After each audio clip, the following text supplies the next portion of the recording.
Hey guys, welcome to another Achieve More podcast. My name is Anthony. You can find me on YouTube at Picksburgh. On that channel, I do a lot of cool travel videos with my fiance where we do amazing trips. We just most recently went to Australia, so there's going to be a series of vlogs coming out one a week. So hopefully you guys enjoy that.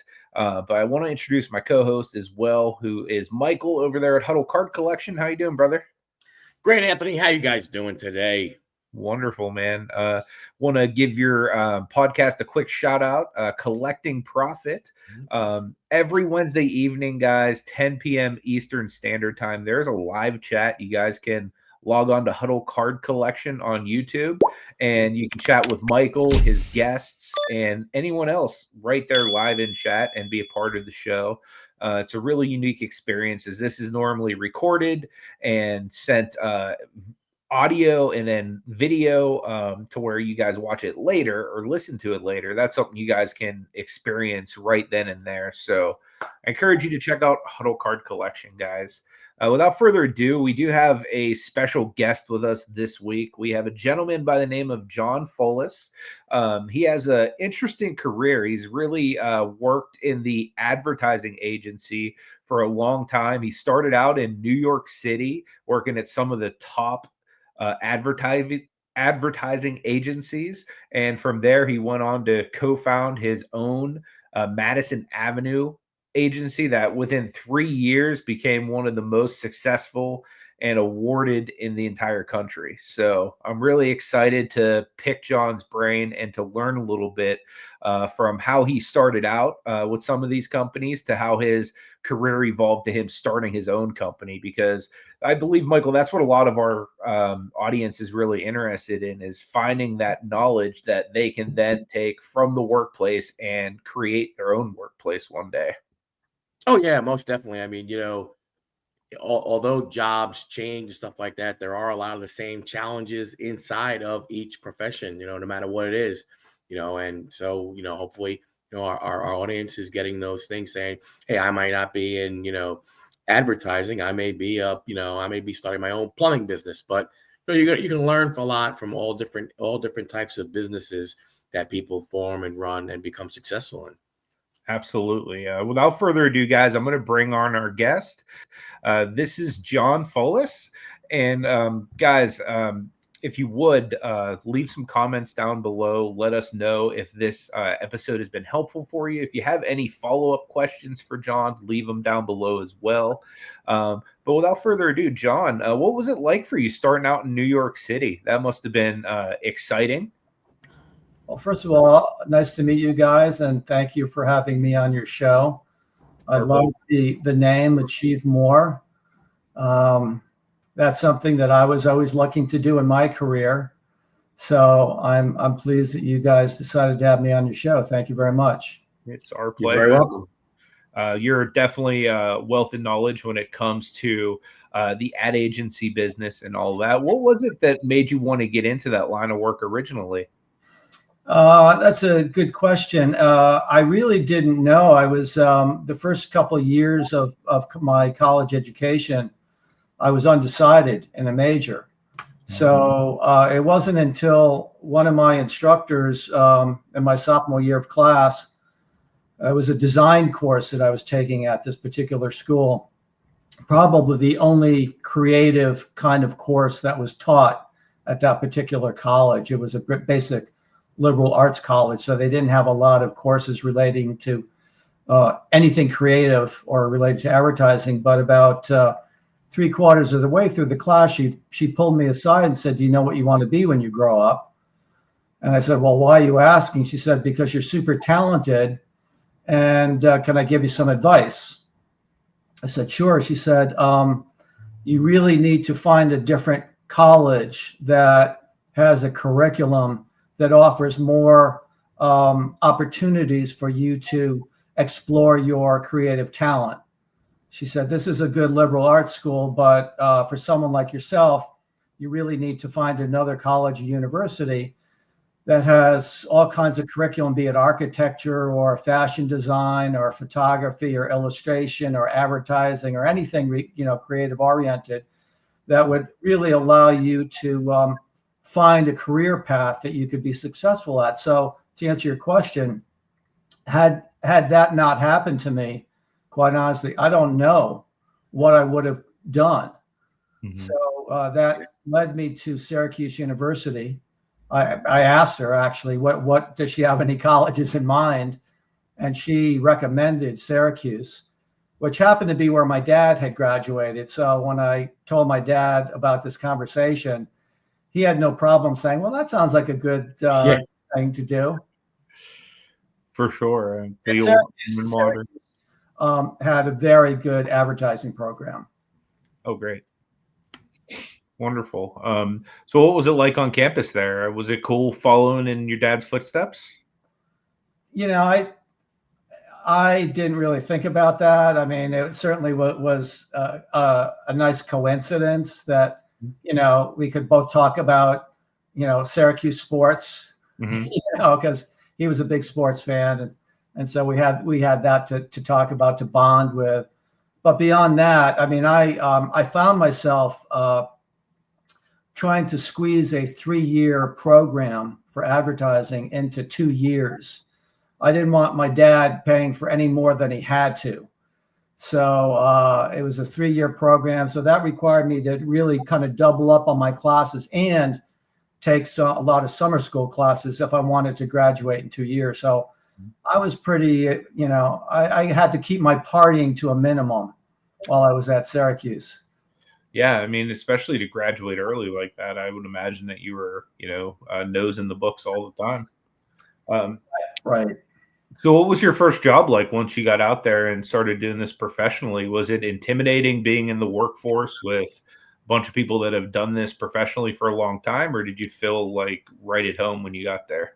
Well, I need to clarify something. Maybe I wasn't clear in my background bio, but even though I did spend most of my career in New York, about over 30 years, I didn't start in New York because I grew up in Connecticut, and kind of the country part of Connecticut. And I was not a big fan of New York City. So that doesn't play really well when you're graduating Syracuse with a degree in advertising, especially when they actually had instructors coming up from New York City to teach some of the classes. So it was almost sacrilegious to say that you're going to graduate and not go to New York. Mm-hmm. I was very defiant and said, there's no freaking way you're going to get me to go to New York City. Fortunately, one of my instructors, who thought I was crazy for having that attitude, had worked in Atlanta, of all places, for quite a while and did really, really well in Atlanta. So he said, you're crazy for not going to New York, but if you decide to buy yourself a plane ticket and start your job search in Atlanta, I could give you some names. So that's what I did. I went down there, booked myself 5 or 6 days at the downtown YMCA. I think it was like $12 a night. So I was there with all the drunks and drug addicts staying at the downtown YMCA in Atlanta, Georgia, trying to find myself a job. And to answer your question, the first job, it took me quite a while. I certainly didn't get a job in 5 days. In fact, I think it probably took me about 5 months before I had to actually physically. A lot of the people I was talking to said, you mean you're just down here for a week and you think you're going to get a job? He said, give me a call when you move here. Let me know if you're serious. Mm-hmm. So I kind of bit the bullet. I knew nothing about Atlanta at all, and found myself a roommate. And 5 months later, I finally got the first job that was offered, and it was a terrible job. It was at an ad agency, mm-hmm. but I was in the production department. Their big account was Delta Airlines. And back, I'm talking 35 years ago, 40 years ago, something. Mm-hmm. All it was newspaper ads. Their idea of an ad was New York to Houston nonstop. And then they'd show a picture of the airplane and a schedule of all the flights, New York to Houston nonstop, in the newspaper. You know, they were running in every newspaper in the entire country. So my job was to get these, basically just keep changing these schedules on these newspaper ads. Really nothing creative about it. And I hated it. And I kept hoping that the creative director at the agency would give me a break and throw me a bone and give me an opportunity to do something. But when your main account is Delta Airlines and all their they did a couple of TV commercials, but 90% of their media was spent on these scheduling ads. So I had to, one of the few jobs I did not get fired from. I actually quit, and I not only left the agency, but I left town. I felt that maybe Atlanta was not the right city for me, and still afraid of New York, so I went to Chicago. And unlike my experience in Atlanta, when I booked myself, fortunately, when I went to Chicago looking for work, I had a classmate that allowed me to sleep on her couch for a week. And during that week time, I actually got two job offers. I was pretty shocked. And so when I moved to Chicago, I actually had a job to go to. Nice. Very cool. Was this job you went to in Chicago a lot better than the one you were leaving in Atlanta? Yeah, it was a real agency. The one in Atlanta was almost like an in-house agency for Delta. That was like 9. I think they had a couple other small accounts, but Delta was a huge account, and this agency was one of the biggest agencies in the country. They had Pizza Hut as a client. They had Dial, Kraft Foods. I mean, they probably did, I don't know, 100 million in billings, something like that. I mean, it was huge. Great. So I got some opportunities to work on some products that you would actually hear about, but I quickly realized that agencies are very political places, and if you don't have a connection, a really tight relationship with the guy who's kind of managing you, and you don't have a support and a kinship with him, very hard to be successful in that environment. And I saw a lot of people in management positions. It was like that show, The Office, where Michael is running the show, and you say, what a freaking idiot. How did that guy get in that position? I've been asking myself that a long time. No, I'm just kidding. A lot of people like that I didn't think were that talented or that smart. And unfortunately, I think I let my frustration show a couple of times, and you can't do that. I was not good at the political thing, and you really have to keep your cards close to your vest in a situation like that. So after about a year and a half, the creative director called me in and said, listen, I think you're a very talented guy, but there's a friend of mine I want to hire. His salary is, he requires a pretty high salary. And I was told by management that I can't hire him without cutting overhead, cutting costs somewhere. So you're going, you're leaving. Oh, wow. You're a very talented guy, and I wish you the best. Was that what gave you the push out to New York? No, I still wasn't ready to leave Chicago. I ended up working at a smaller agency. It was a totally different experience. It was more like a family environment. I think there were maybe 8 or 9 of us, 10 of us there. So unlike a big agency where you're just a cog in a big machine, when you're working at a small agency, you've got to really develop your skill set. You really got to, be able to do stuff. Unfortunately, I had a creative director at that agency who was like a mentor to me. And he saw that I had talent, and he was very good at encouraging me and trying to make the most of my talent. So I'm very grateful for having that experience. And after about close to 2 years working there and doing pretty well, I felt like I remember I was out in a big networking event, and at the time I still wasn't sure about advertising as a career. I had taken a film course in Chicago, and I loved it. It was like working with 16 millimeter film. This was before digital. and we had to come up with a concept for the film. So we had to kind of write the story. We had to direct it. I was actually acting in it, and then we edited it, and all facets of filmmaking, and I really loved it. So I was actually debating whether or not I should go to LA and try to pursue a career in filmmaking, or go to New York. And I remember talking to a woman at some event. She goes, "John, if you're any good or serious about your career in advertising, you got to go to New York.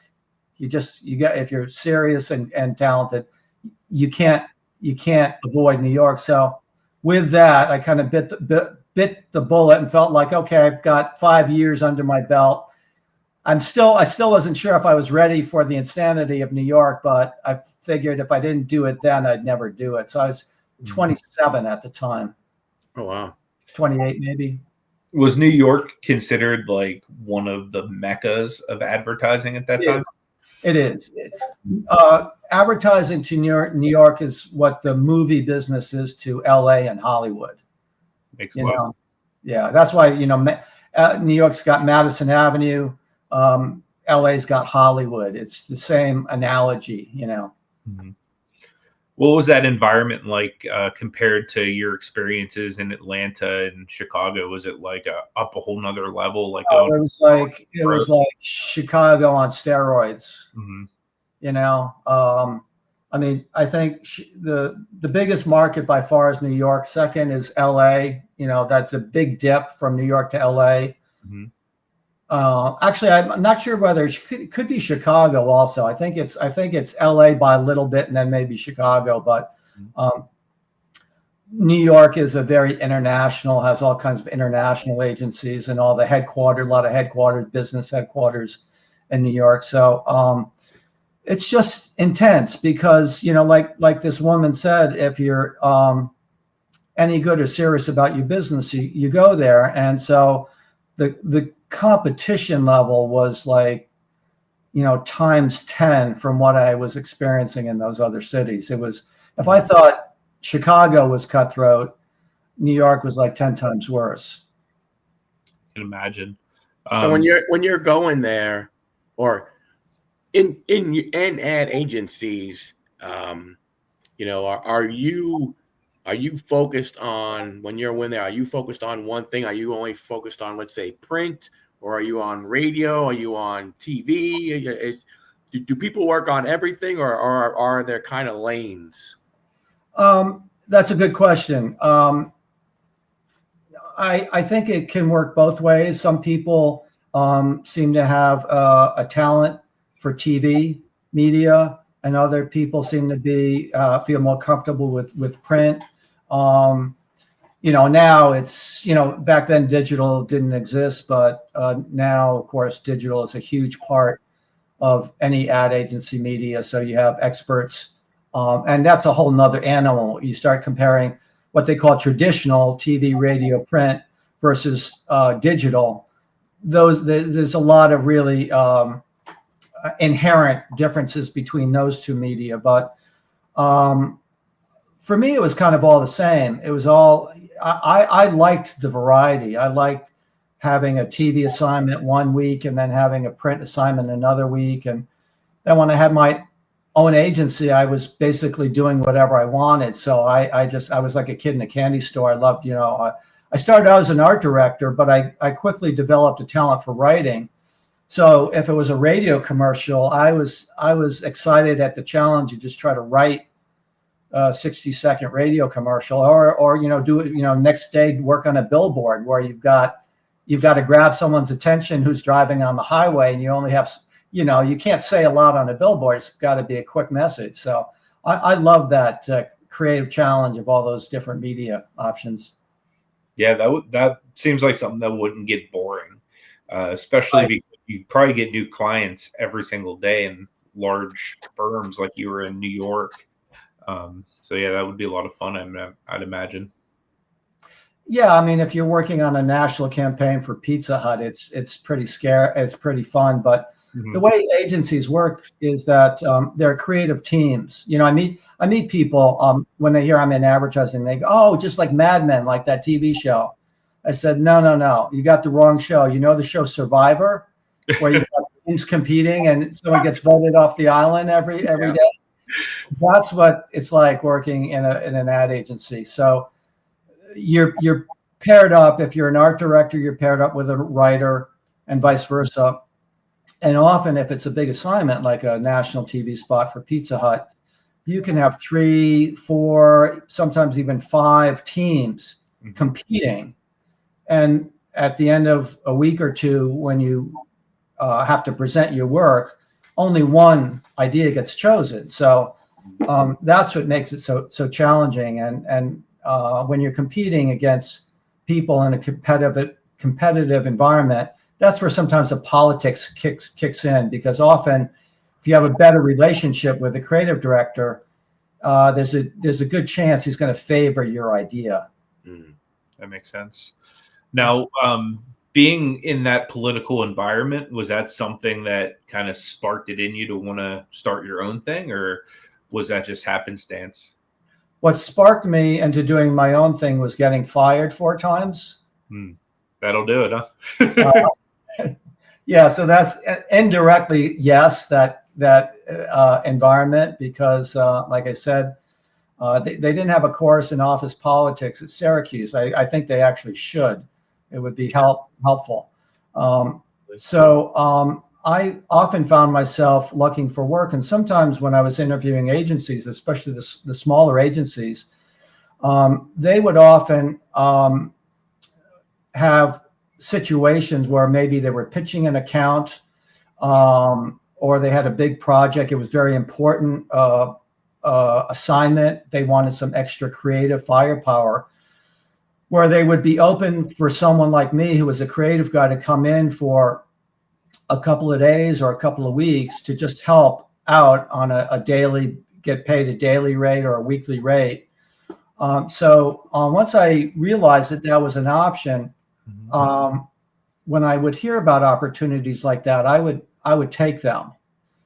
And of course, it didn't stop me from trying to get a staff job, because the problem with that is it's not a paycheck that you can count on a regular basis. You get paid well. Oftentimes you get paid really well, but it's only, a few days or a couple of weeks or something.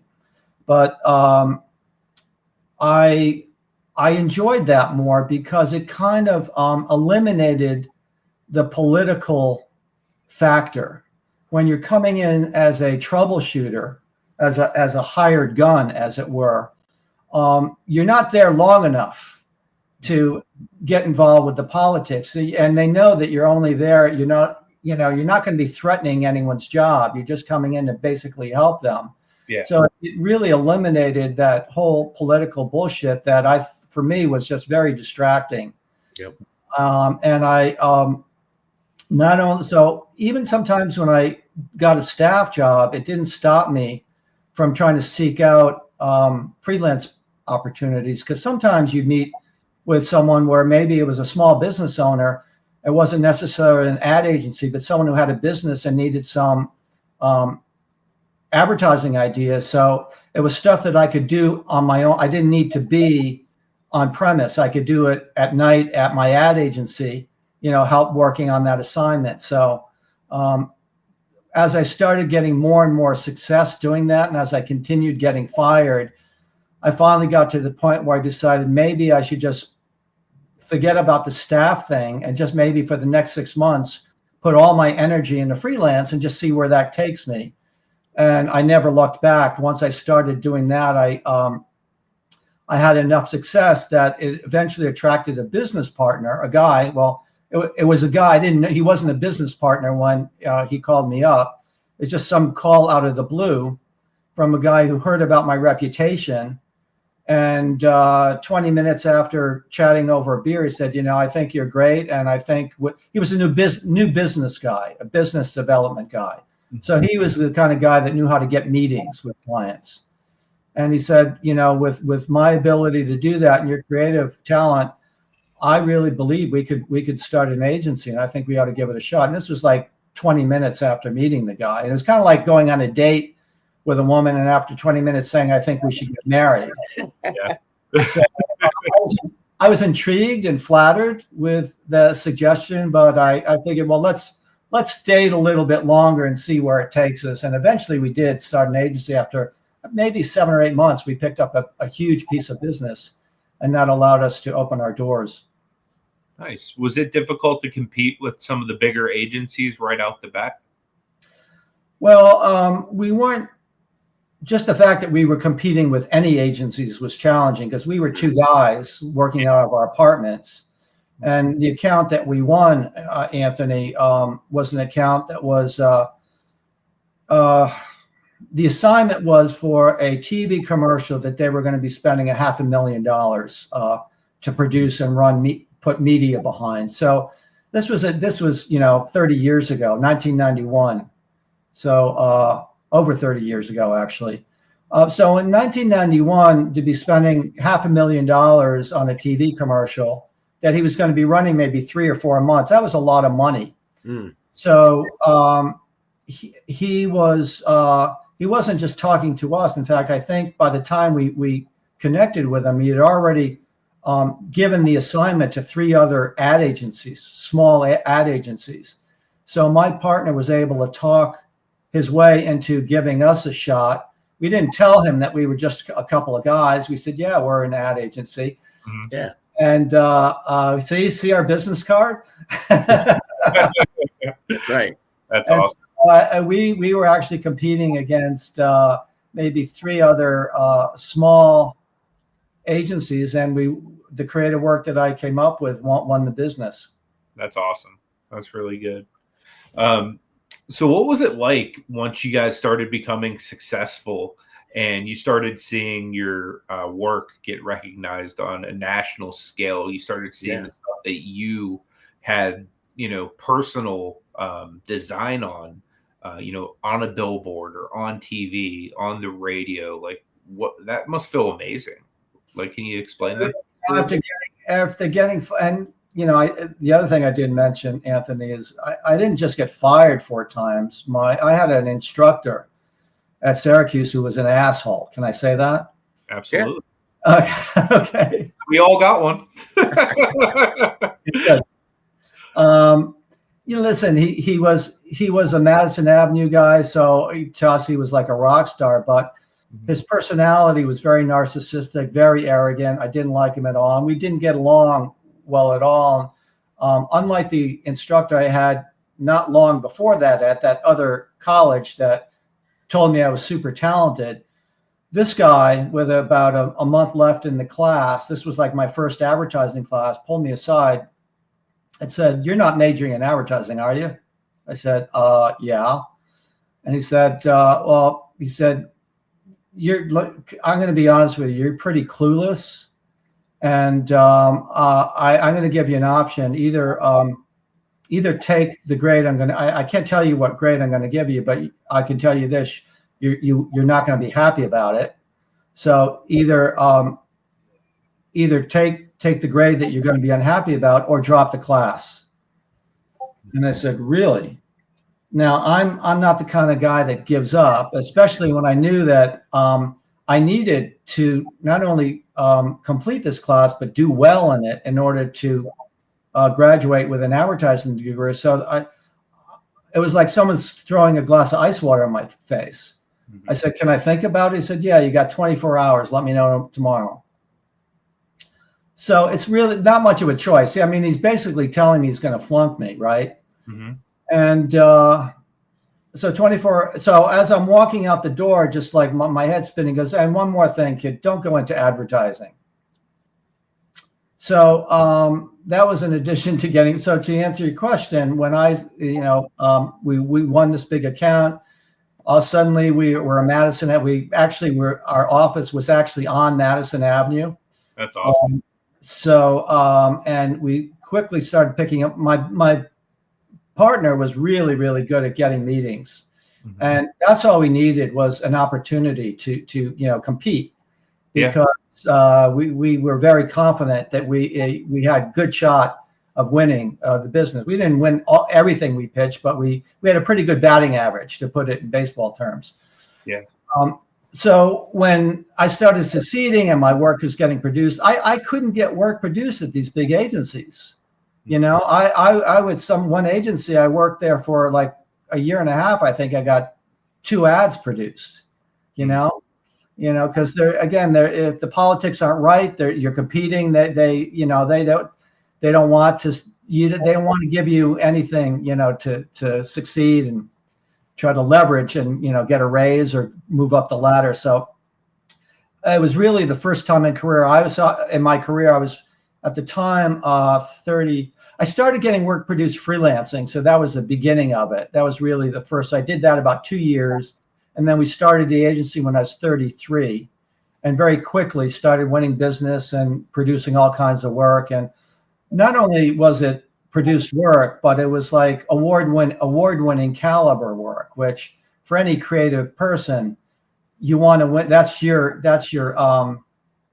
acknowledgement that you're good at your craft, that you go to, they have these big award shows and they give out these, it's almost like the Oscars for movies. Advertising is one of the few careers where they have these big award shows, and it's just like going to the Academy Awards. You go up there, you win your shiny statue, and that's awesome. I don't know if your camera can see them, but you could, on the wider screen, you could see them over there, I think, right? Over there. On the Nope. Didn't want to do that one. Wrong button. There we go. Yeah. Okay. Yeah, I can see right on the mantle. That is awesome. Cool. Yeah, some over there. Very, very cool. Yeah, wow. So yeah, especially, and it was a vindication, because as it turned out, I did make the right career choice, advertising. I did, contrary to what I was told by that instructor and those rejections. And once a year, every year, the New York Ad Club would select what they considered the 12 best advertising people in New York. And there's thousands of advertising people in New York. And I was that year, one year I was selected one of the top 12 people in the city, which was a nice honor. That's awesome. And especially with everything you went through with getting fired, that instructor telling you that you were no good, that you should just drop the class. Like, that's incredible. Man, I could only imagine if that was like social media times. I'd be like hashtagging that guy right to your acceptance speech. But what was it like, even beyond those shows, getting recognized at the White House? Like, that had to have been incredible. I mean, I've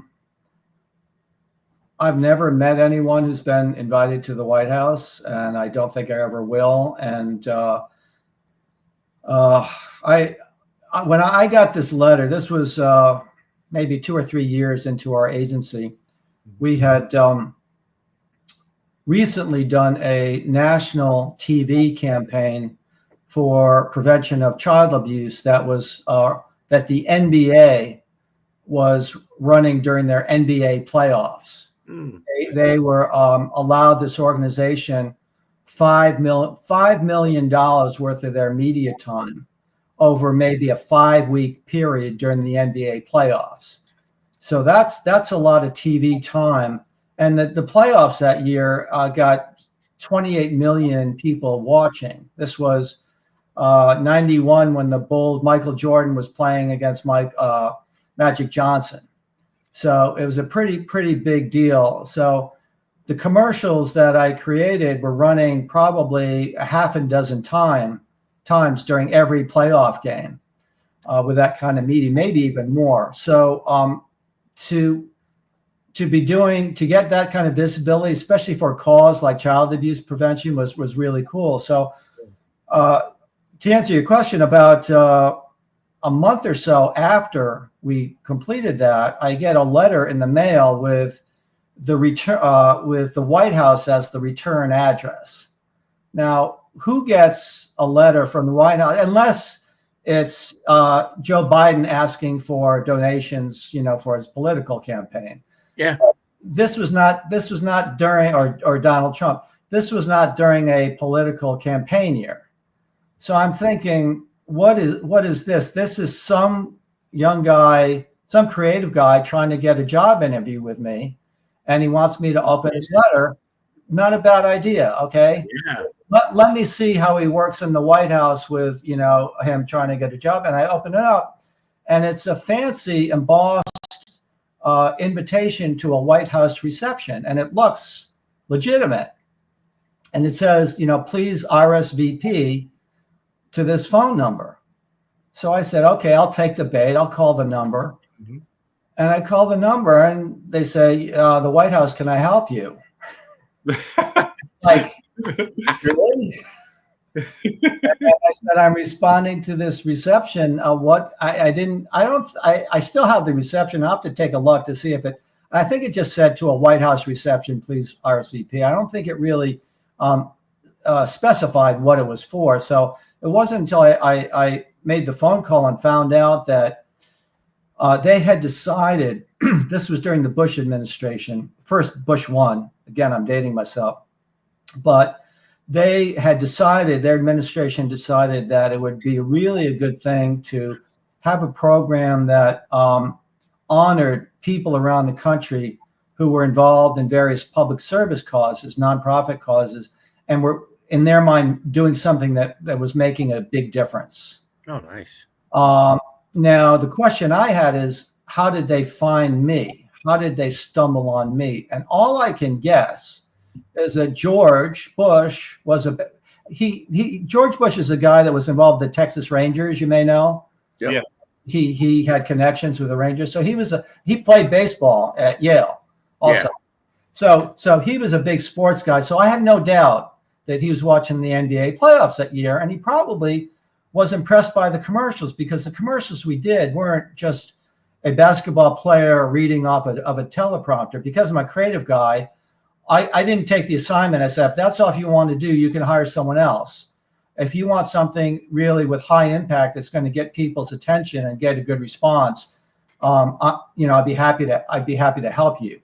So the commercials really stood out, and I have a feeling that George saw the commercials, was impressed by the commercials, and then had one of his guys track down our ad agency, and that's how I got the invitation.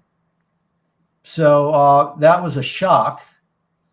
And it was very cool to be one of a dozen or two people from around the country to get honored and get a photo op with the First Lady, and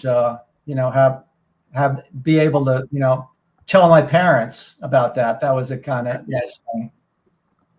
And what's interesting about the story, it didn't end with that.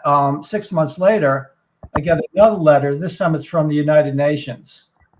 Wow. And I'm thinking, okay, this has to be a joke. I can't be getting a real letter from the White House and then a real letter from the United Nations. I open it up. It says, we're just letting you know that you have been selected the winner of the first ever United Nations Public Service Award. Please call us to schedule to come over and receive your award. So 6 months after I was honored at the White House, I was at the United Nations receiving a United Nations Award for public service.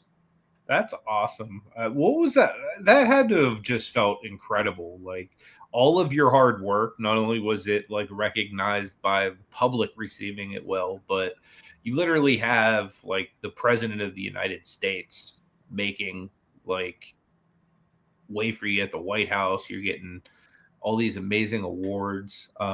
Man, that's incredible. I can't even imagine. It was mind blowing. I mean, it's fun to talk about now. It's funny when I think back at it. It's kind of funny because I was thrilled by it. My partner, for some strange reason, was not impressed by it. I don't know if it was because I don't think he was a big fan of Bush or the Bush administration. But regardless, I mean, even if you're not a Republican or, a fan of the president, the fact that you're being invited there, and he was invited too, it wasn't just me. I mean, it was both of us. Very cool. But he was debating whether or not he really wanted to go, which I didn't understand it. Yeah. So he kind of dampened, when your business partner saying that's a waste of time. Yeah. You just say, I don't think it is. I think, looking back is without question one of, if not the highlight, certainly one of them between the two of those, both of those highlights of my career. you're a small percentage of people that can ever say they were ever honored at the White House. Like, Right. I mean, it's got to be like 0.00 whatever percent of the population. And even a smaller percentage of people who are honored at the White House and the UN. Yeah, absolutely. Right. So I guess this might be a very, I mean, to me, it sounds like a simple question, but I don't know. But how does this happen? I mean, so like, does someone come to you and they go, John, we have this, write us advertising about it? I mean, do they come to you with an idea? Do they come with you with a product? Well, first of all, Michael, no one comes to us. We always have to. I shouldn't say no one. You hope that you have enough recognition where there are people. There are I forget what they call them, but usually if it's a big account, certainly the big agencies, a lot of times what a company would do, like a Pizza Hut or a automotive company or any company that's got millions of dollars to spend on advertising, they'll hire someone who will try to decide what agencies they think would be good to pitch the business. So it's this intermediary person that will contact various agencies. For the kinds of accounts that we were a small agency, I mean, at our biggest, we were maybe 12 people. Oh, wow. So the accounts that we were working with, Michael, for the most part, were accounts that my partner had to kind of dig around to find. He was very good at networking and talking to people and finding the opportunities. So since that was kind of his domain, I don't know what accounts he was finding and what accounts were coming to us. I would say majority he was finding, but I'm sure there were some coming to us. But that wasn't my responsibility. So I don't really know how to answer that. But he would just come to me and say, "We have an assignment. Right. Either pitching this account or this is an assignment or something like that," and then I'd work on it. Do you get second chances if you do something and it's not like what they want? Like, well, do you not if you're pitching a piece of business because you're competing against other agencies. Gotcha. So the client is going to make a decision. Now, that doesn't mean that even though he may like the creative work that a particular agency has done, that he wouldn't want it tweaked a little bit. He might say, "Can you change this a little bit or modify it or whatever?" But it's not like you're getting a second chance. When you have existing clients, you never want to present just one option. You even though you may think that you have one idea is the best idea, just psychologically, a client wants to feel like you're not shoving something down their throat, like you're allowing them to pick something. So you got to be sure that anything they pick you think is going to be great. So it really forces you, instead of just coming up with one great idea, try to come up with actually 3 ideas that you think are great, because you never know what the clients are going to pick, and you want to give them that choice. That makes sense. Yeah, that makes a lot of sense. So we have a couple segments we like to do at the end of the podcast. The first one is we let a user or a viewer, listener, submit a question. And this week, the question, it's for a segment called No Dumb Questions. Their question is, do you have a favorite assignment that you've worked on throughout your career? Yeah, it would have to be the child abuse campaign that the NBA was putting $5 million behind during their NBA playoff games, because by far that's the most visible work that I've ever done. Like I said, the accounts we had as a small agency were local and regional, so we didn't really have a lot of national stuff. So to be doing and also TV, that's hard to get a TV assignment. A lot of clients, smaller clients, don't have budgets for TV. It's the most expensive media.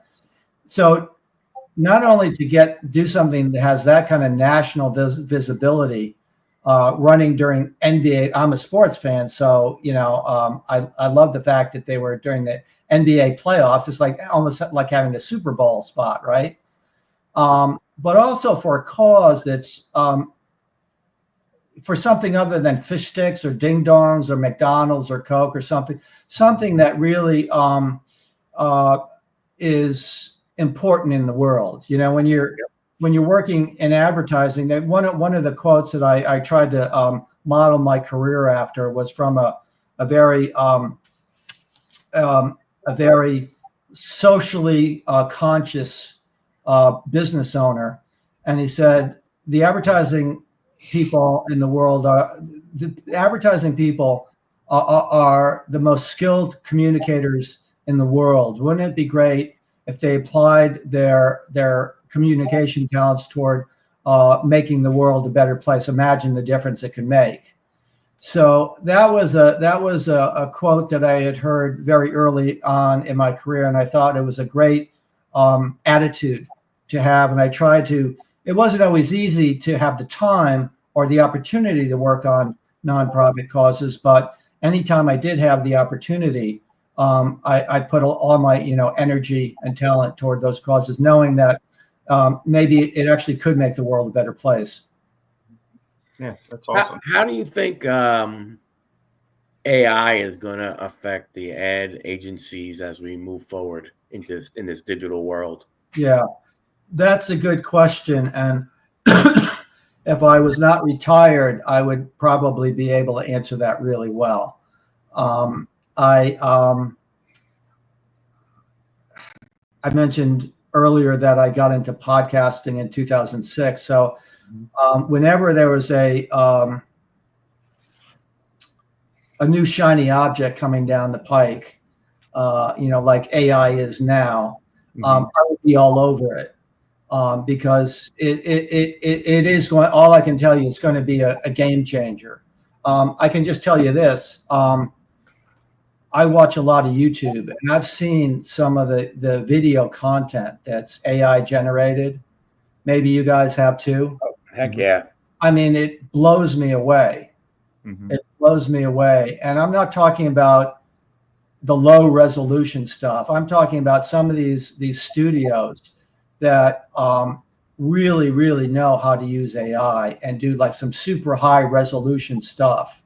That's mind blowing. It's mind blowing. And we're just at the initial stages. So I'm thinking, what is this going to do to the production companies that are charging $50,000, $100,000 to shoot a TV spot, when, with a few keywords, you get that shot that you're looking for, and not have to hire a pink elephant, standing on the Brooklyn Bridge. Right. Exactly. Right. Yeah.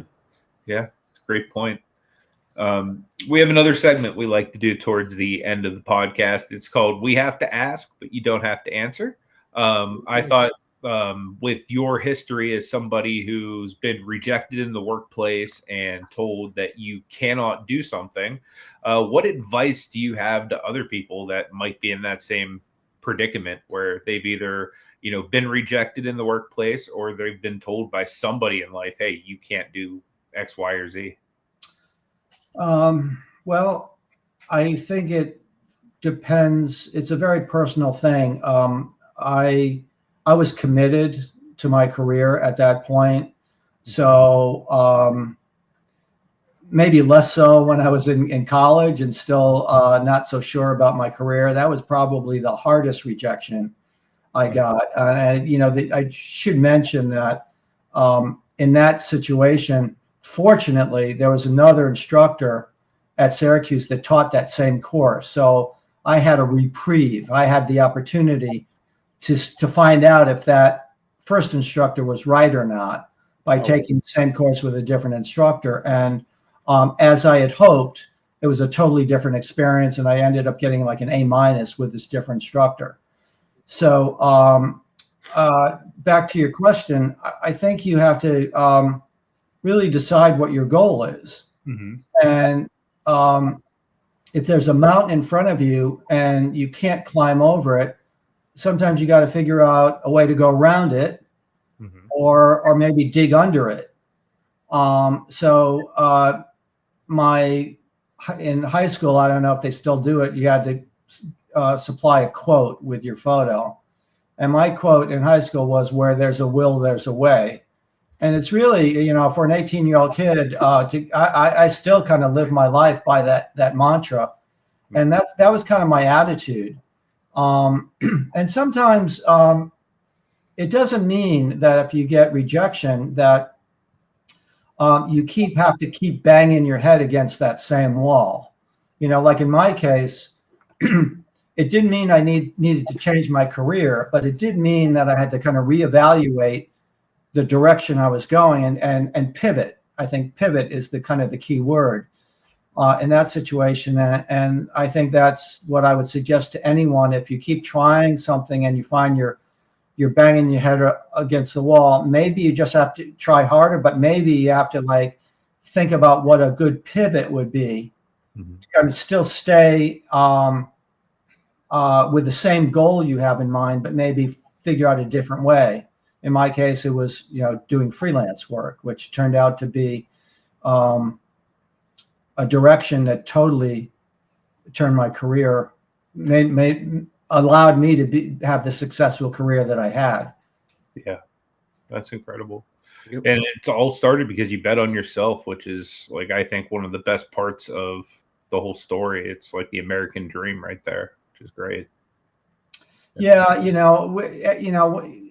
fortunately, like I said, I didn't get fired from every job, and the few jobs that I did not get fired from, I got enough positive feedback to really believe that yes, advertising was the right career for me, and maybe I just have to figure out the right environment where I can just like what that first instructor said. Sometimes it's all about the right environment. You want to be, you guys are sports guys. So here's an analogy. How many times have you heard about a player who was drafted, just didn't do well with one team? Maybe they changed coaches, right? He finds himself on a team where it wasn't their general manager coach that had him on the team. Maybe the coaches that were working with him, he didn't have a good connection with, and they just wouldn't throw him the ball, right? Yep. And then he goes to another team, and becomes a superstar. Well, I think that's a good analogy. I think it's the same in any career. You really need to have the right environment where you're around people that want to see you succeed. In my case with the business partner, he had a vested interest in finding clients that would respond to our creative work and selling the creative work and getting the clients to like and all this stuff. So he didn't just find opportunities to do work, but also help the clients feel comfortable, because a lot of the work that I did was pretty edgy. It scared clients and made them nervous. And they were afraid of it because it was provocative. And the reason that we did so well and our clients did so well is because they did agree to run it, and it got a lot of attention and it did well. But again, I'm getting off topic here. I would just say, believe in yourself, but also realize when you have to pivot, reevaluate things, and maybe try a different direction. Yeah, it's great advice. We're running a little bit over on time here. Michael, are there any final questions that you have for John before we let him go? Yeah, you said you retired. Does the agency live on? Not at this point. No, not at this point. It did. I walked away from the agency after about 5 years. When I met my partner, I thought he was really good at a couple things, but really bad at some other things. And I just realized, actually, from very shortly after I met him, that it was not going to be a long-term relationship. So after about 4.5 years, I walked away. and then did 20 years on my own. Oh, So but before I did that, I made sure that he had another creative guy, so he could continue his agency, and they continued, for they did their own thing for another 20 years or so. But I think right now I think my old business partner, I don't know what he's doing, to be honest with you. I think he's kind of retired at this point as well, because he's maybe a year or two younger than me. I'm 70, so I think he's probably retired. Very nice. Is there anything that you'd like to promote, John, before we let you go? I may be the only guy that you've ever interviewed that actually has absolutely nothing to promote.